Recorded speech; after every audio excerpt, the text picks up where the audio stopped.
Of course, yeah. I have to do a cold open, and I'm rubbish at cold opens, but this is probably going to be the cold open for this episode. Hello, everyone. Good evening, everyone who's here. Hello in the chat. It's a slight pre-record episode. Yeah, tonight we are joined by Tom Haynes-Doran, and we're talking about fixing Britain's broken railways. So before we do that though, and Tom is here. Hello, Tom. Hello, Tom. Hiya. Hi. Before we introduce Tom properly, we're going to quickly go through some news. There's a couple of bits of news that are quite interesting for us to have a look through. Number one is that, well, actually, we're in Germany a lot for the news this evening. So there's they're calling it the Deutschland ticket, but it's really another. It's sort of like a Klima ticket, a bit like Austria has. €49 a month from January 2023. It's quite good, and it's for all public transport. So this is, I think this is quite good. We are long overdue a ticket like this in the UK, but it just is not going to happen under current circumstances. But we'll maybe talk about that later. But this is good, everyone. This is good news for Germans, at least, travelling by train. Another staying in Germany, particularly interesting bit of news was, and also funny that's coming out of Hydrogen Insight, whatever. I don't know what weird website this is, but yeah, Germany has finished a series of trials on hydrogen train operation. And they've determined that battery hybrid or electrified, fully conventional electrified trains are substantially cheaper over even just a 30-year cycle. So that's kind of the standard cycle of a piece of rolling stock. So this should be a hint for everyone that the hydrogen is a bit of a dead end. So yeah, hydrogen trains, dead end. I don't know. Have you been following much about the hydrogen train debacle, Tom? To the extent that I think the government are thinking of it as being an alternative to electrification from a sort of decarbonisation perspective, but it clearly isn't. I mean, yeah. Hydrogen as an energy source in general is a highly questionable way to decarbonise it. It doesn't really. The systems aren't really in place for it to happen. So. And it's one of the things that so I can understand the applicability of it in certain circumstances because you don't get the range out of battery. Hydrogen potentially offers you that range, whilst basically sacrificing an entire coach. So it's okay for longer rural lines potentially, although question mark. But the main issue with it, and the thing that certainly always raises my eyebrow, is the extent to which hundreds of millions of euros are being spent in the European Parliament from fossil fuel companies lobbying for hydrogen to become a thing, because they see it as a transition. They still get to sell a thing that people burn. Yeah, and that immediately just makes me suspect of the whole thing. So yeah, this is very interesting, and this piece and the general kind of for anyone there who wants to gets people shouting about hydrogen being an alternative to electrification. This is yet another tool in our toolkit to fight against that. Last news item. Well, it's a relevant one before we get into the episode, which is the latest on the strikes. So this week, it's been a strike week. So there were strikes, supposedly strikes on Monday, but they were called off fairly last minute. So there's still disruption. Oh my goodness, I just realised that how quickly I've been hammering through these slides. Rail strikes latest. There we are. I can definitely type. Editing on the fly. Everyone's used to it. So yeah, the fact that we've had this call off is because I don't know exactly the circumstance, but I'm be led to believe that Network Rail have offered something more substantial, that they have actually kind of buckled thanks to the pressure from additional strikes to actually offer something more substantial. I have a feeling that as it was happening with the Truss government, that the Sunak government just wants this to go away, so might be a bit more lenient in allowing, unlike Schatz, who had turned it into a big personal vendetta. I don't think that's the case with this government. So they're probably wanting to have as few battles to fight as possible, or rather, this is one battle that they just can't be bothered to fight. So they're going to kind of relinquish a little bit. I think and I hope. So that means that the strikes will be called off for this week, but it's not over yet. We will wait and see to see what comes out of TSSA and the RMT. From what gets announced. Have you heard anything else on this one? Been following this week's shenanigans, Tom? Well, just to say that actually did cause quite a lot of disruption because they couldn't roster all the staff in time. Absolutely. So yeah. In a way, it's quite a clever move potentially from the RMT in the sense that they get to have a strike, but the members don't lose any pay. Yes. But it's worth bearing in mind as well, the RMT are reballoting and putting a lot of effort into that. And often reballoting in and of itself can put pressure on the government. Yeah. And that's closing soon. I would be surprised, though, if the government are now just decided to cave in and meet all the demands. No, I don't think it'll be. Yeah, it's not going to be a full cave in, because then it's just a massive. The RMT will strike it as in they'll record that as a massive win. Yeah. If it's below inflation, then it's a pay cut for railway workers. And the question then for the staff is, the individual members, is are they prepared to accept that? Because it's them that make that decision, not the leadership. Absolutely. Yes, and yeah, we'll talk more about unions momentarily. But before we do that, because I'm trying, oh my goodness, everyone, I'm trying to keep this a tight episode to not hog hours and hours of Tom's time, and generally do better at discipline of episodes, which is why me waffling now isn't very good. Anyway, we're going to get on with things. Tom, we'll see Tom momentarily, but everyone else, welcome to tonight's Rail Natter.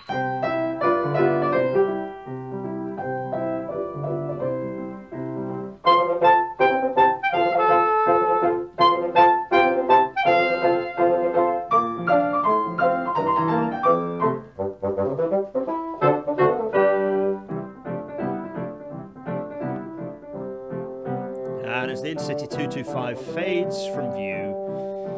Oh, we're here. So we're here for a variety of reasons. But Tom, firstly, we thanks so much for joining us on Rail Natter, and thanks for pulling this book together. I've kind of done 2 reads of it. So as ever with these things, you kind of do a quick hammer. Well, as ever with these things, I very rarely do interviews about a particular a book or a thing. So for me, it's a nice new experience to have to read a book and then interview someone related to it. So I kind of did a fast skim through. I was like, oh, well, this is interesting, and then ended up reading, kind of doing more like in-depth reading, and ended up reading. I think I've read the chapters kind of out of order, so I might have to go back and read it from the start again. But I think partly I'm waiting. I'm gonna go and I got a galley copy, so I'm probably gonna go and buy a proper copy so that you chalk up an extra purchase, and then I'll read it in nice paper form. Oh, thank you. But it's very good. I'm enjoying it very much. There's lots that we'll pick through in detail. But I suppose first of all, I wanted to ask. First, we'll get both our little faces up. Hello, Tom. In fact, before I do any of that, let's get Tom. Feel free to introduce yourself to everyone. So I've kind of chalked you up as a political economist and transport specialist, but introduce yourself as you'd wish to be. Yeah, I'm Tom Haynes-Doran. I've written a book about the railways in Britain, and it started as an essay in a master's course in political economy that I was doing at Manchester, and that morphed into a PhD I did at SOAS in London, and I really wanted to write something about the railways and that maybe some things that hadn't been said before, and I'm really sort of quite passionate about making them work better, because I have the same feelings as everyone else in this country about them, and that they're an absolute disgrace. They seem to be getting worse every year. But really trying to get behind why that had happened, and what therefore we can do about it. So I wrote this book because if you just do a PhD, no one reads that. So I wanted to write a book. So hopefully more people could listen to what I think about it. And also, like, it's been great since then to hear people's reactions. And there's lots of things I wish I'd covered, actually, which I didn't in the book. So we'll get to that, because it's an interesting point. This often happens with people I know who've written books. It's like, there's that interesting thing that, if I only had waited. But you've always got to draw a line under these things, don't you? So the book Derailed: How to Fix Britain's Broken Railways is out now. People can go and buy it from all good bookstores, and we'll plug it again at the end. But before we do that, though, I thought it'd be interesting for the two of us to both talk through, because it's relevant. The book was written in the context of, it was written in the midst of you started writing in 2019, didn't you?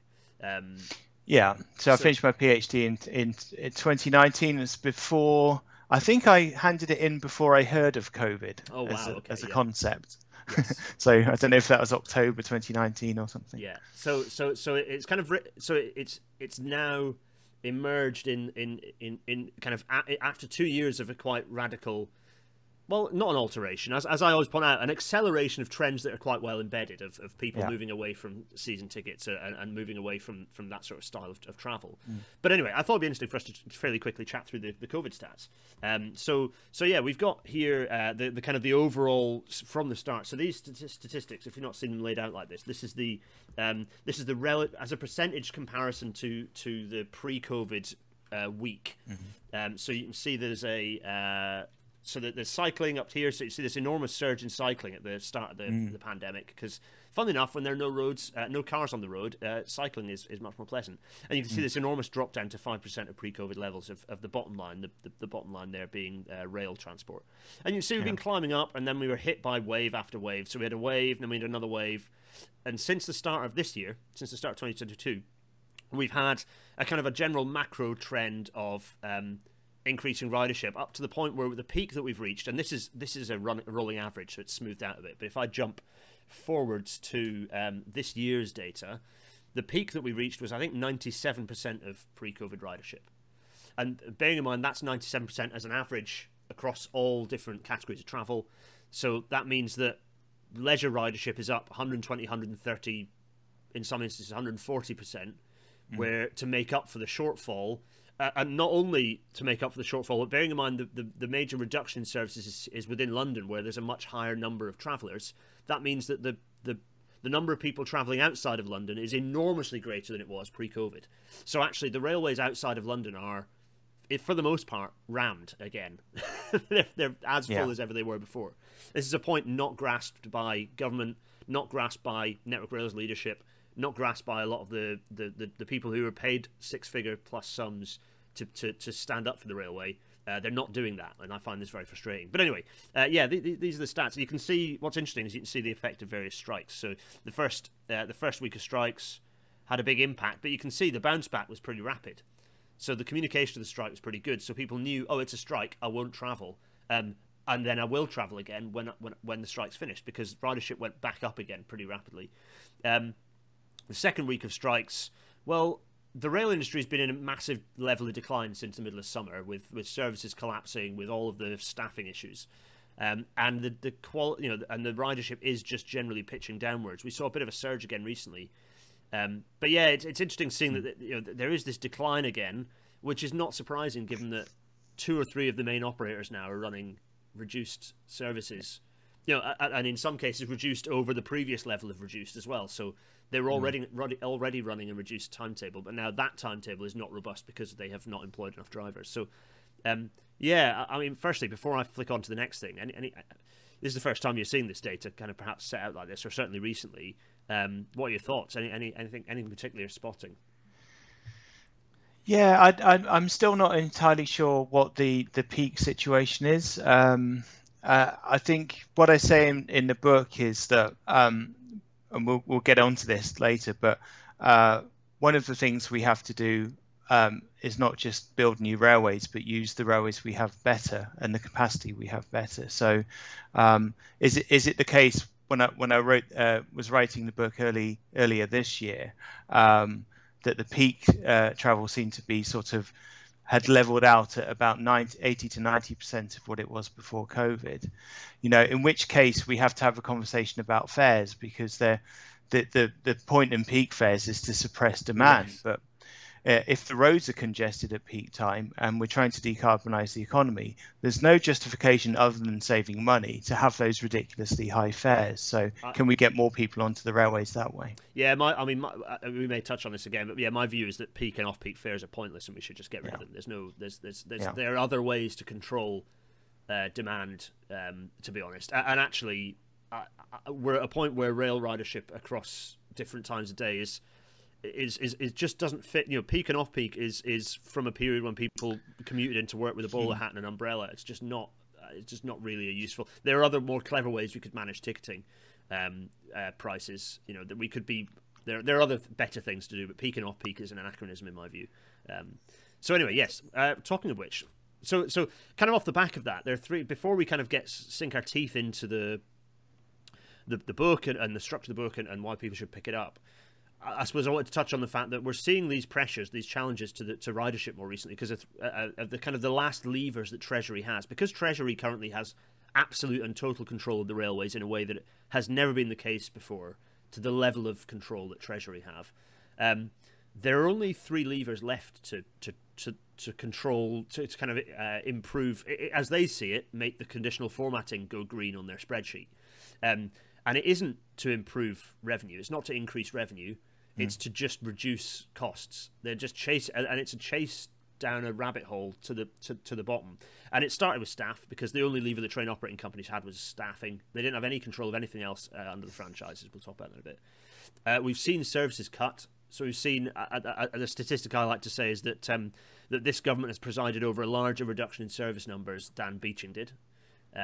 So the number of trains running, yes, not in terms of track mileage being closed down, but in terms of the number of services running, because we had so many more services running now than we did back in the 50s and 60s and 70s.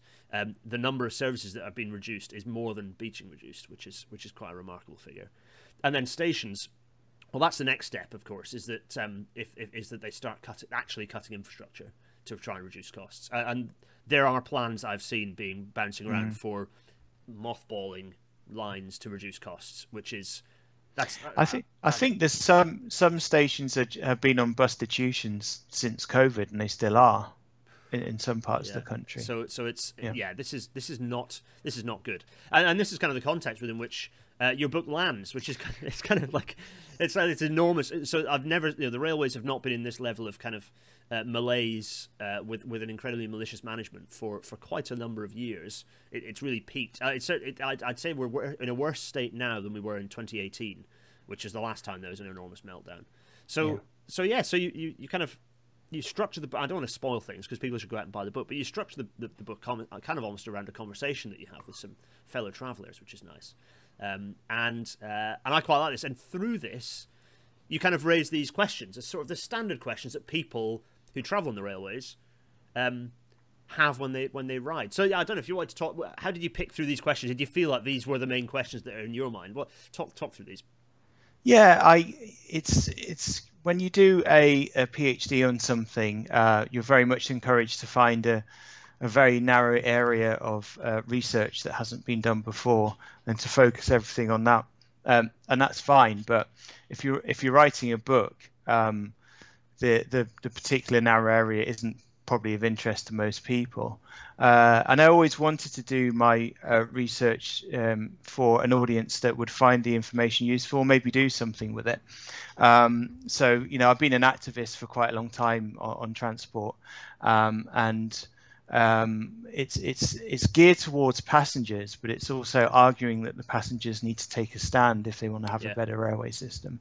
In order to take a stand on something, you need to be informed. So it's the questions that most that I've had conversations with passengers, who are most people or a lot of people that I meet, and it's the basic ones like why the trains seem to be late all the time, why the fares so astronomically high, what's causing all these strikes.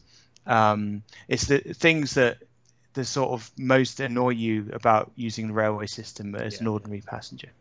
Absolutely. And so it's interesting that these it's kind of what I do in Railnatter. It's trying to make the point that look, we have a lot more power than people than those in charge like to tell us we have, and that includes from a perspective of passengers feeding back to the industry, but also holding kind of the management of the industry to account. And you touch on this later in the book as well. One of the things I wanted to ask though is through these questions is, so the book, you obviously write the book, publish the book.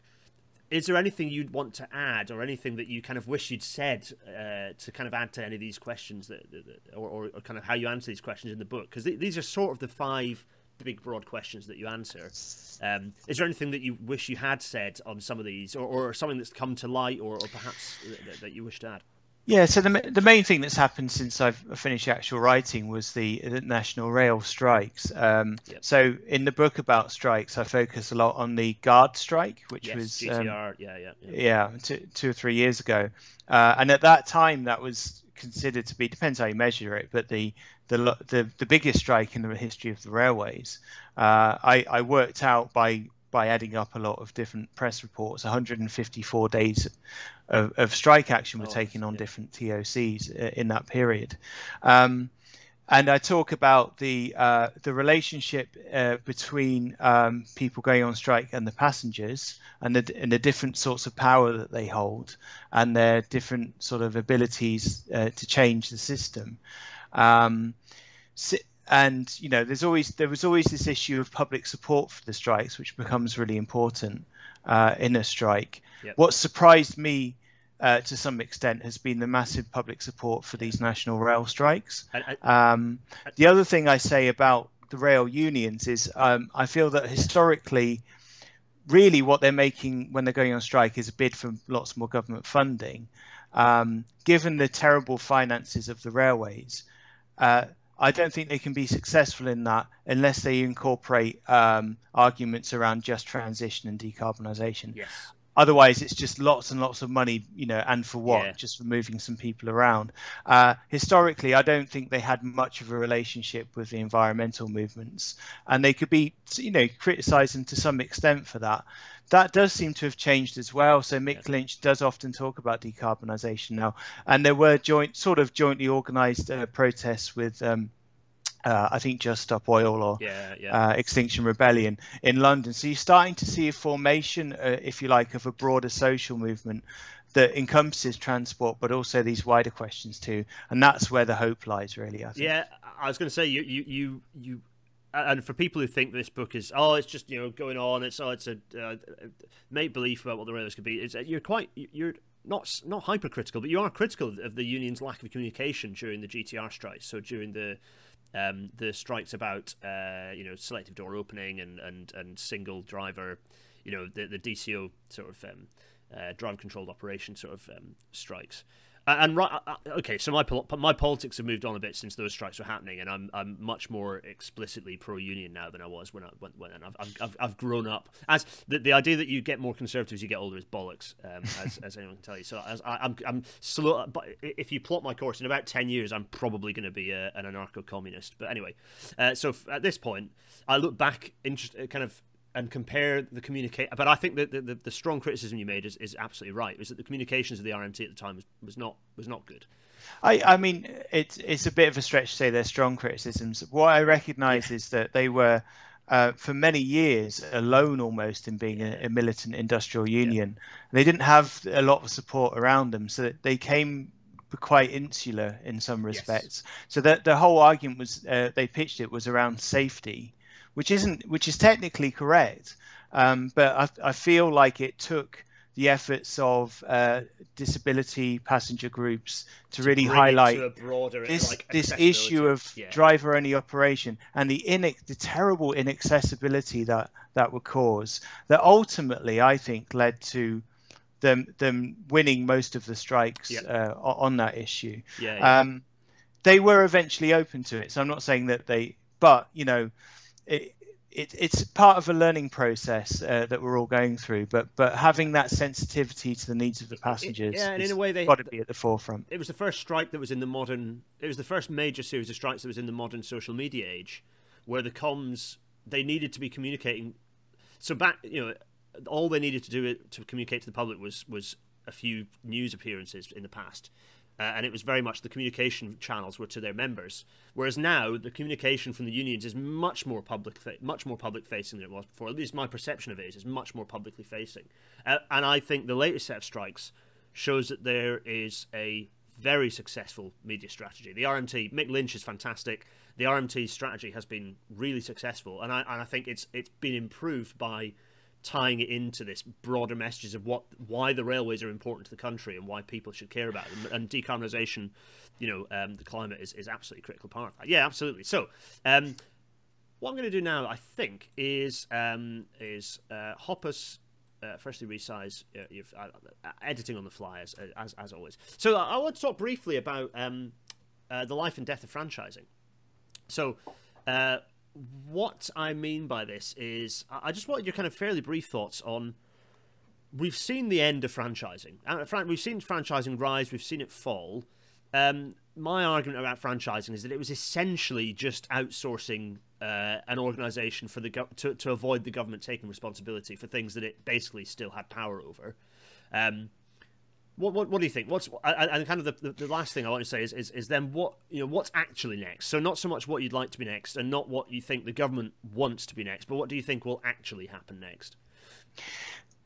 I agree with what you say. I think there's another aspect to it too, and this is something I was really interested to investigate more, because you hear that privatization in many ways was an attack on the workforce of the union, but there hasn't been much written on it. So I'll go into that in a bit of detail. Yeah.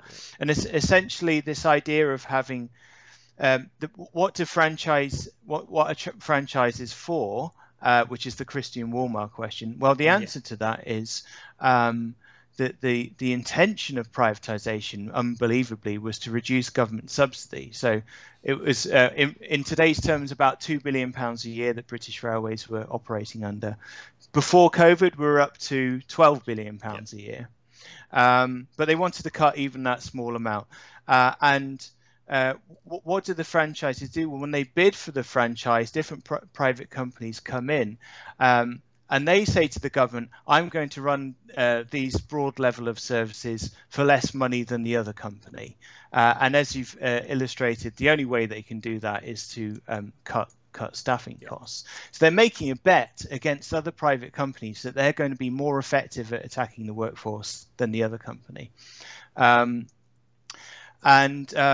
The whole point about the chapter on strikes and the rail unions is that it hasn't been effective, and partly the reason for that is the way that the unions have recalibrated their organisation over time. So the purpose of franchises isn't about the logos and the innovative fairs or whatever that it's supposed to be about. The fundamental point of it, to have that competition for the contracts, is to attack the labour force, and that hasn't gone away, I think. Yeah. So arguably a company like Stagecoach or First are better at attacking workforces and dealing with militant trade unions than the government is itself. So Stagecoach have got, and First have got lots of experience from the bus industry and now the rail industry in doing that. So that's my take on whether it's franchising or concessions. Essentially, they've become the same thing anyway, because there's no private sort of decisions over the timetables or anything like that anymore. And it's just like, we're going to hire you we're going to give you that 2 or 3% guaranteed revenue, which is, by the way, a fantastic thing for a private company to have guaranteed revenue. You can make a lot of extra money on the side through financial speculation on that, but also, we are industry experts at dealing with militant trade unions. So I feel that's why by the sounds of it, all parties are still thinking about the concession model or going along with what is essentially a management or concession model now. Yeah, because it is. We talked a little bit about this before recording, didn't we? That Labour. My understanding is currently Labour are not really proposed, as much as they're making a big deal about we're going to renationalise, is that they're not. They're going to do a concession model, and what they might do is that they might have, a bit like they're talking about with energy, they may have a state operator that could bid for those concessions and pick them up. That's my current understanding, but it's just a load of unnecessary admin to try and essentially pander to this. And of course, it doesn't talk about the one thing which I've not put on here, which I do want to talk about, which we'll maybe bring up moment. In fact, it doesn't tackle the main. So the main area where money leaves the industry is not through the train operating companies; it's through the rolling stock operating companies. It's through the enormous leasing costs. To what extent? To what extent was it easy for you to pick out the impact of the rolling stock operating companies within the structure and the system? Was that quite difficult to pick some of those numbers up? Oh, the numbers, yeah, it is. It's fairly difficult. I should say that there's been quite a decent amount of scholarship on the rolling stock companies in academic journals, which is really worth looking at. Okay, yeah. But they all say that essentially the payments are hidden. Because when it's train up, I remember that graphic that was a train ticket, and and I think it was the RDG did it. They sliced it up saying what percentage goes where, and they're like, oh look, only little 1.5-2% goes to profit, and then there was like 30% of it was like train leasing costs. Leasing costs, yeah, that's a profit. Most of that's profit. Yeah. So the rolling stock companies are essentially in a position of effective monopoly or duopoly, whatever you want to call it. There is no competitive market, and that's because you can't just it's not like cars where you can just sell a car to someone in Scotland and they can drive it round. They are specifically designed for specific purposes, so you can't have an effective unregulated market in rolling stock. And the new Labour government looked at regulating them, but decided not to in the end. And as I say in the book, the main reason they did that is because they didn't want, even though it would be cheaper, they didn't want the debt of the rolling stock companies on the government's balance sheet. Yeah. So a lot of this comes down to this sort of Treasury obsession with accounting figures. Yeah, with the debt everything has to be about the debt to GDP ratio. Everything has to be about that. Nothing else matters, right? Yeah. What should we do about it? Well, you could, if you were to renationalise them, you'd probably have to pay the market rates, unless we're going to have a government that doesn't pay market rates when it renationalises, in which case that would be a unique and new situation in British history. Would be looking at some kind of communist government probably. The sort of easier and cheaper solution to that is just to create a publicly owned rolling stock builders like we used to have, and start to edge out and create genuine competition against the private rolling stock companies, who, it must be said, are mostly based in tax havens, and this is one of the reasons you can't investigate their accounts, because they're through these myriad structures of companies, and you can't actually investigate their accounts because they're deliberately put into tax havens. Yeah, and I often, so there are a variety of fake arguments I often hear of people justifying the rolling stock operating companies. Well, like, oh, but they do all sorts of fantastic engineering, and they've got these really innovative teams. They're like, yeah, those people wouldn't just disappear into thin air. Those people would be at a. So my view is that the train operating companies should have their own rolling stock. Like the trains should, the people who operate the trains should also own those trains, because then they've got a bit of a stake in actually being able to fit them out with new kit.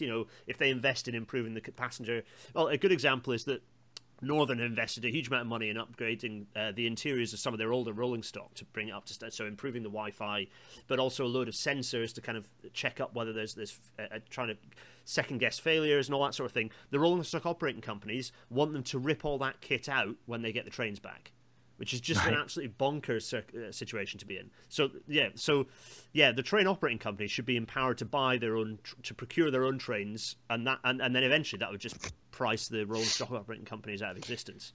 But it would get rid of franchising as well, because you'd have to have 30-40 year franchises. Well, their franchises are gone anyway, so the concession model will be that the concession model is such that there would be an incumbency anyway. So kind of, I think that no matter what the future structure is, I suppose we kind of dodged around the answer to this, didn't we?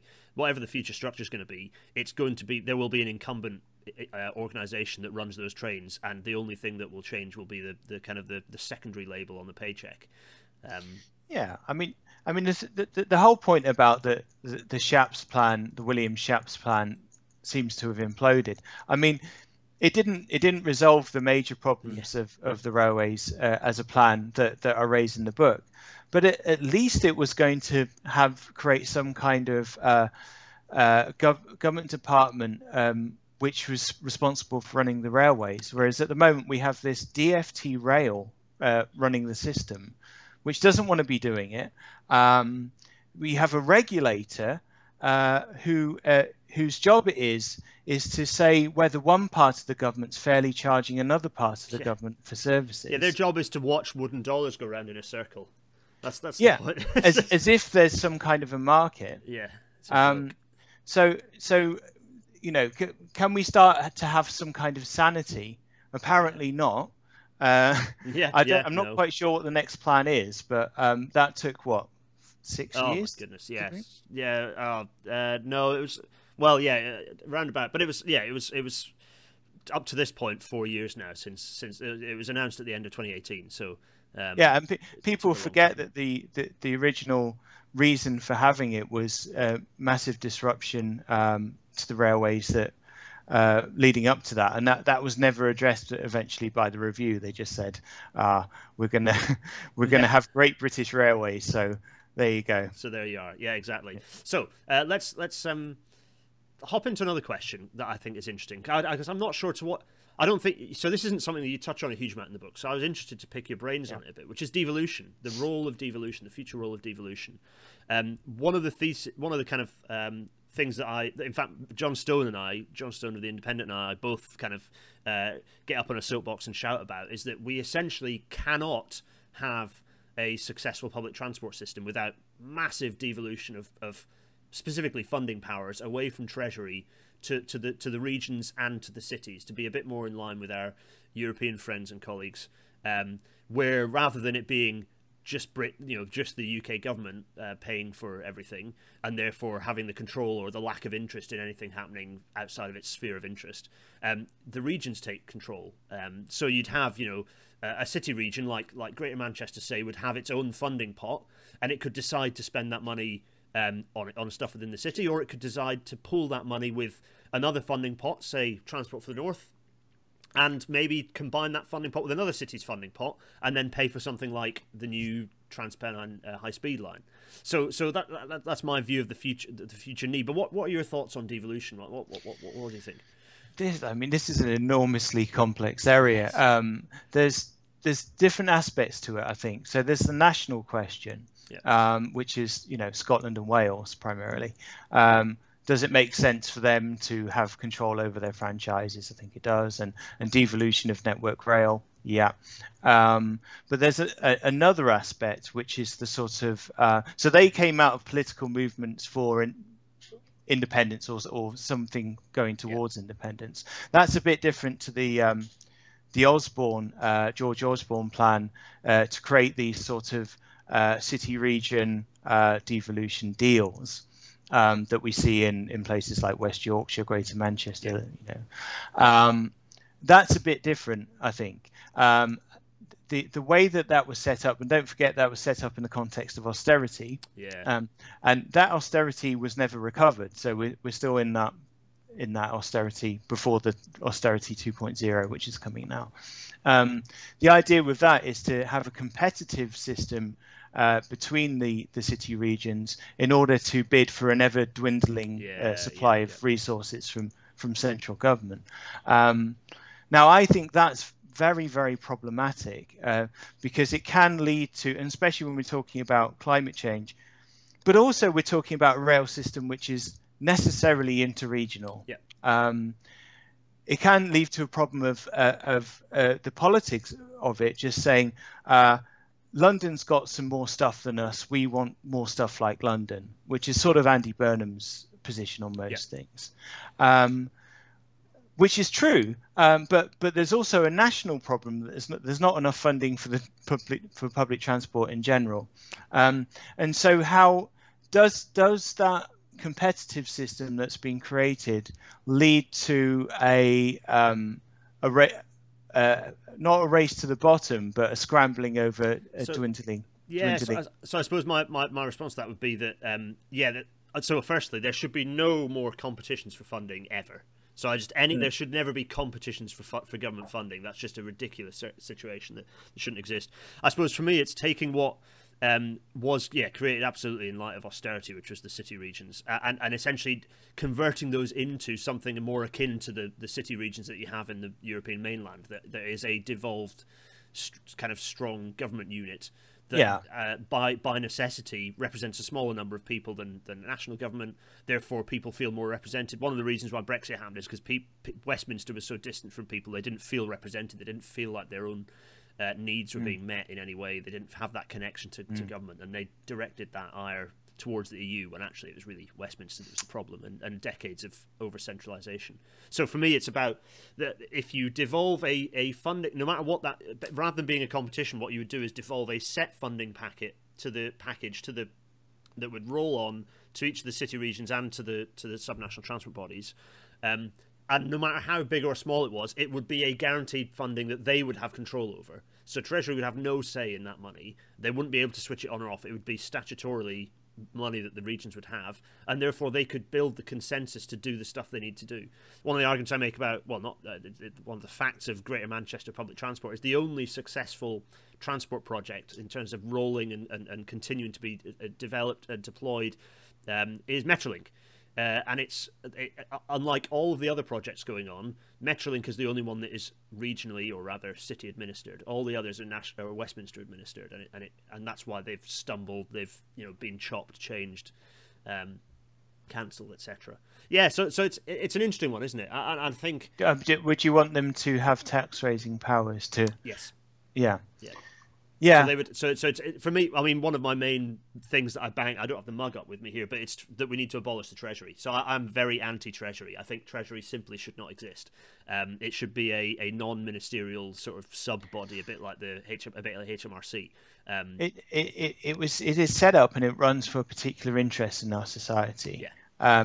So when we say that, we're saying that we're going to be attacking those interests, and I think this is what it comes down to. So. The long and short of it is there is no magic.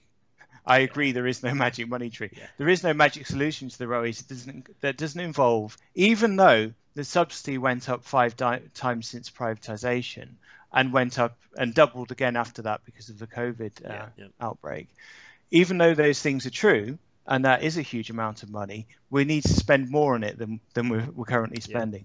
Yeah. And so that is a huge amount of money, and there is only one place that can come from, and that's from the people who already have huge amounts of money, which is, the 0.5% of the population that politically, in effect, are in control of the Treasury. Yeah, and it's other things like, yeah, I mean, you discuss a bit about not wanting to increase the cost of driving too rapidly because of the socioeconomic impact of doing so. But fuel duty, for example, the freezing of fuel duty has cost about the amount that the railways need extra a year as a specific political choice. So the money. The point I always make is the money is there. And also, it's not a zero-sum game. Is if you make investments in, if Britain's economy has been stagnating since 2010, and one of the things we have not done is invest in transport. Transport infrastructure is a way to sustainably grow an economy in such a way that you actually spread and increase tax revenue, which then allows you to pay off the debt. Anyway, yeah. So, go on, Tom.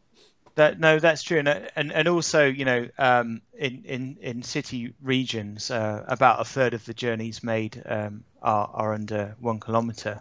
Yeah. A third of the journeys made by car are under 1 kilometre. All those car journeys are creating a huge cost on society, in many ways, but also in financial terms. All this. When you see transport discussed in the right-wing media, it's usually issues around congestion and potholes. Yeah. And so therefore, most of the money from central government goes to alleviating congestion and potholes, which means building more roads and building more space. One more lane will fix it. Exactly. That sort of attitude. Yeah, and that is the elephant in the room. You're right. And so that brings us sort of on to, you can't really think about a solution to the railways without tackling the road industry or the car industry and the roads that they rely on. Absolutely. Which as we've seen with LTNs. Although interestingly, it's one thing that can be said for weirdly for the Johnson and for Andrew Gilligan, actually, a man who I despise, is the only thing, the stopped clock thing, was that they were genuinely attempting and to give central government back into local authorities to actually tackle some of this car dominance in a way that, ironically enough, they were also building out roads everywhere. But it was one genuine good thing. This is a bit, someone asked me in one of my book launches, why did the Tory government introduce new rail cards? And that stumped me a bit. I thought, actually, that was a good thing, wasn't it?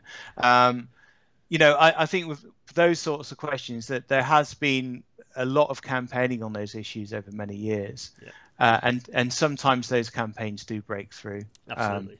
Even with the worst Conservative governments. So, conscious of time, we're going to jump to kind of round things out, really, which is kind of the big question that has never been, and this is a point that you make in the book, which I really like, because it's another one that it's one that I really strongly agree with. There's no plan, there's no real agreement on what railways for, and no one's attempted to tackle this since Beeching. And Beeching didn't even really grab the bull by the horns. We were talking before this. We mentioned Barbara Castle. Well, again, she didn't really grab the bull by the horns. The modernisation plan attempted this, but didn't. So really, we've never really agreed what the purpose of the railways is. What are the railways for? And I've got 5 minutes, and there's no way I can answer that. Yeah, that's it. You've got 3 minutes to tell us. Yeah, exactly. Yeah, well, this is it. So whenever we're we have to make decisions about what we can do with the resources available to society, and those resources are usually measured in monetary terms. Yeah. So if I'm saying that instead of £20 billion a year, the railway should have £40 billion or something, then for what purpose? And you mentioned all those previous initiatives. They were based on an erroneous assumption that the railways could pay for themselves at some point. Yeah. I think it's been agreed. I think this is one thing I can say about the discourse around railways over the past 5 or 10 years that actually has been an advancement, is I think everyone realizes now that they never will. Yeah. But we don't have a vision of what they're supposed to be for. And as I argue in my book, we've just waved goodbye to the Holocene, which is the period in the Earth's history when human beings flourished, the Goldilocks period. We're heading towards 4 degrees of warming in the next 80 years. Now that's likely to bring another 8. That's going to wipe everything out. So we have to put the climate emergency first, especially in the industries that are obviously related to the issue. And we know now that transport is the largest emitter of carbon emissions. So then you have to think about, well, what sort of transport system do we need? And I try and do this in my last chapter, but it's really, I'm trying to open a conversation. Yeah, I was going to say, it can only ever be a democratic discussion about what we want our railways to be for. Yeah.